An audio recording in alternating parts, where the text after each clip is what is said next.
महाराज जी, ये प्रश्न हम एक सामाजिक उसके लिए रख रहे हैं। महाराज जी, बहुत सारे ऐसे जोड़े होते हैं जो पहले प्रेम करते हैं, फिर विवाह भी हो जाता है किसी तरह, या बलपूर्वक या भाग के, या जैसे भी घर वालों की सहमति से। फिर क्या होता है आगे चल के, जब एक दूसरे के बारे में पता लगता है और फिर उनकी कमियां नजर आती हैं, फिर वो और ज्यादा धोखाधड़ी या और कहीं संबंध है उसके, या पहले भी संबंध थे, तो महाराज जी फिर इतना ज्यादा हो जाता है कि अब ना घर के रहे ना घाट के रहे। माता पिता की इज्जत भी दाव में लग जाती है, अगर छोड़ते हैं, अगर पकड़ते हैं तब भी लगी हुई थी। तो महाराज जी ऐसे में बहुत सारे ऐसे दंपति हैं जो एक एक पक्ष वो दूसरे को समझा रहे हैं, बाद में जाके तो फिर वो मानसिक तनाव से बहुत गुजरना पड़ता है, फिर डिवोर्स केसेस और बहुत सारे लव मैरिज ऐसी। वैसे जो हमारा शास्त्रीय विवाह है, बड़ा मंगलमय परिवार चला, कभी कोई एक दो की बात नहीं कह रहे। जो हमारी शास्त्रीय पद्धति है सनातन धर्म की, 10 बार लड़का और लड़के के परिवार का परिचय लिया जाता था जाके। गुप्त रूप से भी लोग जाते थे, आसपास व्यवहार में बैठे, भैया राम राम, ये पड़ोसी कैसे हैं आपके, तो वो सब पता लगाते थे। लड़की लड़के को तब देखती थी जब मंडप पे बैठा होता था, और लड़का लड़की को तब देखता था जब घर में पहुंच जाती थी। लेकिन आजीवन दोनों निर्वाह करते थे, खूब बढ़िया संतान, खूब परिवार। लव मैरिज करते हो, डिवोर्स की बात करते हो। लव मैरिज किसे कहते हैं? प्यार। अगर एक बार तुम्हें प्यार करके स्वीकार किया तो आजीवन तुम्हारा निर्वाह करे, फिर किसी और की तरफ ना देखे। नहीं, गांव में डिवोर्स, अरे शाम तक पति पत्नी में अगर दिन सुबह लड़ाई हुई तो शाम तक फिर खा पी के मिलकर डिवोर्स शब्द कहा है सर। एक दो बातें अगर एक दूसरे के प्रतिकूल हो गई तो शाम तक फिर एक हो गए, उसमें कभी ऐसा नहीं। घर परिवार में या बहुत मायके 2-4 दिन हो गई बस पिया। मायके की दोस्त देती है, चली जाऊंगी मैं, जाती नहीं कि शाम को फिर। नहीं, बड़ा प्यार में जीवन हमने तो देखा है। गृहस्थी में हम किसान के घर पैदा हुए तो गांव का हमने जो माहौल देखा है, बड़ा प्यार भरा जीवन था यार, बड़ा प्यार भरा जीवन। आज प्यार का खुला छूट है तो उसी की दुर्दशा हो रही है। अगर हम कह रहे हैं मान लो गड़बड़ी भूल चूक हो गई बच्चापन में, तो फिर ब्याह के बाद गड़बड़ी नहीं होना चाहिए। अब क्या होता है, बच्चे बच्चियां खुली छूट, मनमानी आचरण, जैसा मना वैसा। तो ब्याह में बंधन में बंधने के बाद भी खुली छूट, वो उधर वो उधर उधर, तो सब गृहस्थी। थोड़ी सी प्रतिकूलता मिलने पे फिर उसकी याद आएगी, फिर वहीं जाएंगे। हाँ, वो सब बड़ी मर्जी प्रश्न आते रहते हैं बहुत सारे। हाँ, अब ये ऐसी समस्या है कि बिना धर्म का आश्रय लिए इस समस्या का समाधान नहीं हो सकता। हमारे शास्त्र जो भरे पड़े हैं, देखो कितना प्यार भरा जी। अरे भाई, अपने पति की आराधना करके भगवान को 6-6 महीने के बालक बना दिया अनसुईया जी ने। जब परीक्षा लेने गए ब्रह्मा विष्णु महेश, तो 6-6 महीने का बालक बना दिया अनसुईया जी ने। जल लिया हाथ में, कहा मन वचन कर्म से अपने पति को भगवान मानती हूँ, तो मेरे पातिव्रत धर्म से प्रभावित होकर तुम तीनों भगवान 6-6 महीना हो गए। वो हमारा भारत देश है जहां अपने पति के बल से भगवान को 6-6 महीने के बालक बना दिए। यहाँ बॉयफ्रेंड गर्लफ्रेंड लिविंग रिलेशन, ये भाई, लेकिन आप खुद देख लो कि आप लोगों के चरित्रों का परिणाम क्या हो रहा है। कि लव मैरिज करने के बाद, माता पिता परिवार का त्याग करने के बाद तुम्हारे पास जो लड़की आई है उसके साथ तुम कैसा व्यवहार कर रहे हो, या जो अपने परिवार से द्रोह करके लड़का तुम्हें जो समर्पित हुआ उसके साथ कैसा व्यवहार हो रहा है। दोनों का अगर प्रेम विवाह हुआ है तो हमें लगता है आजीवन क्यों नहीं होना चाहिए, क्योंकि पसंद से हुआ है। लेकिन वो प्रेम विवाह प्रेम के लिए नहीं हुआ था, वो काम के लिए हुआ था। जब काम की पूर्ति में बाधा पड़ी तो इधर उधर फिसलने लगते हैं, फिर पूरा परिवार नष्ट हो जाता है। तो हमें लगता है हमें धर्म से चलना चाहिए। जी, पहले क्या करना चाहिए कि अब अगर कुछ नहीं ऐसा हुआ तब क्या जिम्मेदारी है, या हो गया है प्रेम विवाह फिर क्या जिम्मेदारी है? देखो एक बात बताएं, जब कैंसर हो जाता है ना, तो चाहे जितने कीमो लगवाओ और चाहे जितना बड़ा ऑपरेशन करो, वो 1-2 साल में धोखा फिर दे ही देता है, नहीं दे देता है। ये कैंसर की तरह बीमारी है काम। 1-2 साल बाद जब आपको उसकी याद आएगी तो आपको मन यही कहेगा कि इसमें सुख नहीं है जो उसमें सुख था।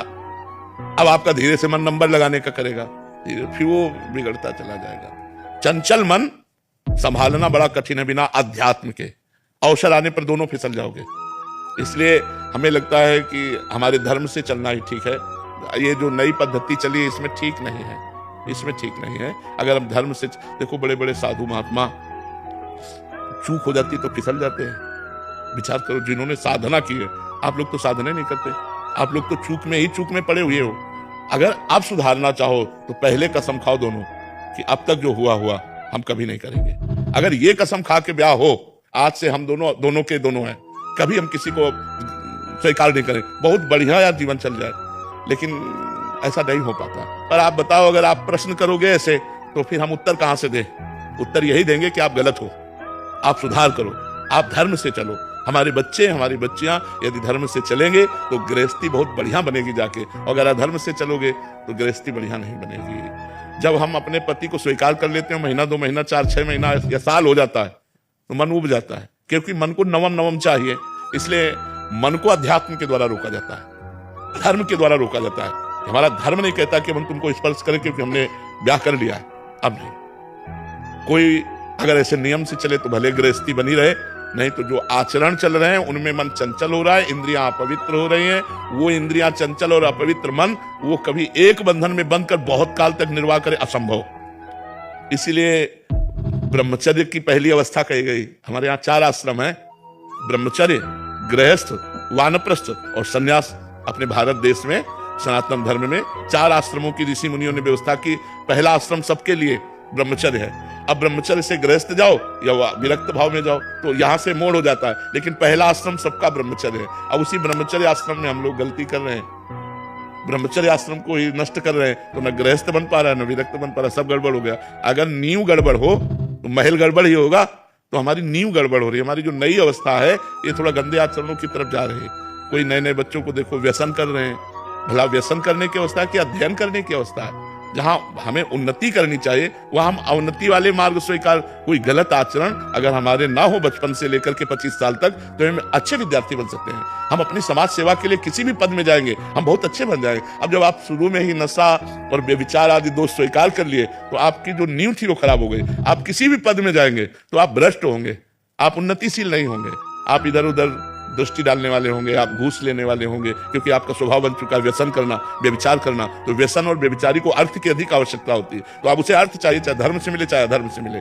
जो व्यसन रहित है, व्यभिचार रहित है, वो धर्मात्मा पुरुष प्राण त्याग सकता है लेकिन अधर्म नहीं कर सकता। आज ऐसे मिलना बहुत कठिन है जो धर्म के लिए अपना सर्वस्व समर्पित। हम इसीलिए आर्मी के जवानों को सबसे ज्यादा आदर करते हैं, क्योंकि हमारे राष्ट्र की सुरक्षा में ईमानदारी से प्राण समर्पित करने वाले ये जवान हैं।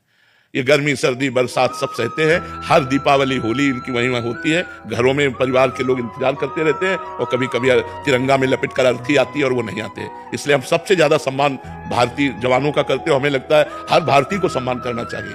सुविधा भी देखो क्या है, जो मिला सो खाया, नहीं तो चाहे जहां खड़े कर दो, चाहे हिमालय में खड़े कर दो, चाहे बॉर्डर में खड़े कर दो, कब गोली आवे कोई भरोसा नहीं। प्राण त्यागने के लिए तैयार है। इसलिए हम आर्मी के जवानों को विशेष सम्मान देते हैं। जो अपने धर्म में, अपने राष्ट्र में प्राणों को बलिदान करना चाहे, हम उसे नमस्कार करते हैं, उसे प्रणाम करते हैं। तो अगर हम ईमानदारी से, हम सब एक भारत के हिस्से हैं, हम जितने भारतीय हैं हम एक भारत का हिस्सा हैं। अगर हम गड़बड़ होते हैं, गलत आचरण करते हैं, तो हमारा भारत एक हिस्से में गड़बड़ हो रहा है, एक हिस्से में गलत हो रहा है। तो अब नवीन पीढ़ी तो हमारे भारत का भविष्य है। इन्हीं में एमएलए बनेंगे, इन्हीं में सांसद बनेंगे, इन्हीं में अधिकारी बनेंगे। अगर इनके आचरण ठीक नहीं है तो हमारा आगे का जो भविष्य है वो बहुत गड़बड़ है।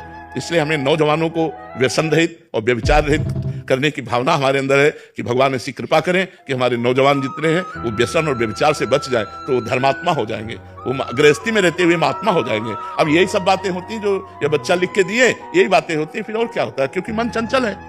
मन चंचल है तो कितने दिन एक में टिकेगा? फिर मन तो भागेगा दूसरों की तरफ भागेगा तो संबंध विच्छेद हो जाएगा। देखो, हम बात समझना, हमारी बड़ी सूक्ष्मता की है कि हम चाहे 10 की तरफ देख ले, तुम एक की तरफ देखना भी नहीं पसंद करोगे। अपनी पत्नी किसी और की तरफ देख रहे, तो हमको सोचना चाहिए कि पत्नी के अंदर क्या विचार होंगे।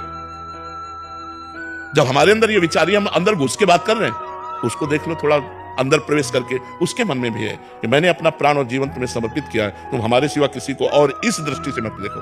तब दोनों का संबंध चलता है। लेकिन आज बड़ा विक्षेद हो रहा है, बड़ा विक्षेप पड़ रहा है। इसीलिए बड़ी समस्या आज नहीं तो आगे देखना और आ जाएगी, और भारी समस्या। ये जब बढ़ेगा पति पत्नी में विश्वास, तो गृहस्थी चौपट हो जाएगी। वो गृहस्थी सुखमय नहीं रहेगी। हम तो भावना करते हैं, आप मेहनत करके 8 घंटे कहीं से भी, और जब घर पहुंचते हैं और आपको दौड़ करके बाहर स्वागत करती है, घर ले करके पानी पिलाती है, बैठालती है, हंस देती है, तो आप 8 घंटे की मेहनत भूल जाते हैं। बच्चे छोटे छोटे पापा कह करके दौड़े तो आप खुश हो जाते हैं। अब वो तुमसे बात नहीं कर रही, वो और ही जगह दृष्टि लगाए तुम, और क्या नरक भरी जिंदगी है कि नहीं? थोड़ा सा विश्वास करो। अब अपना बच्चा है, हम उसे प्यार नहीं कर सकते, वो बंटवारा कर दिया, सरकारी बंटवारा, कि बच्चा उसके पास है, वो उसके। ये क्या है सर? यार जीना है तो प्यार से जीना सीखो, वो धर्म से होगा। लोग धर्म की तरफ नहीं देख रहे, और धर्म ही आपको प्यार देगा, धर्म ही आपकी सुरक्षा करेगा, धर्म ही आपको बलवान और धनवान बनाएगा। लेकिन लोग धर्म का त्याग कर रहे हैं, इसीलिए ये सब दुर्दशा हो रही है।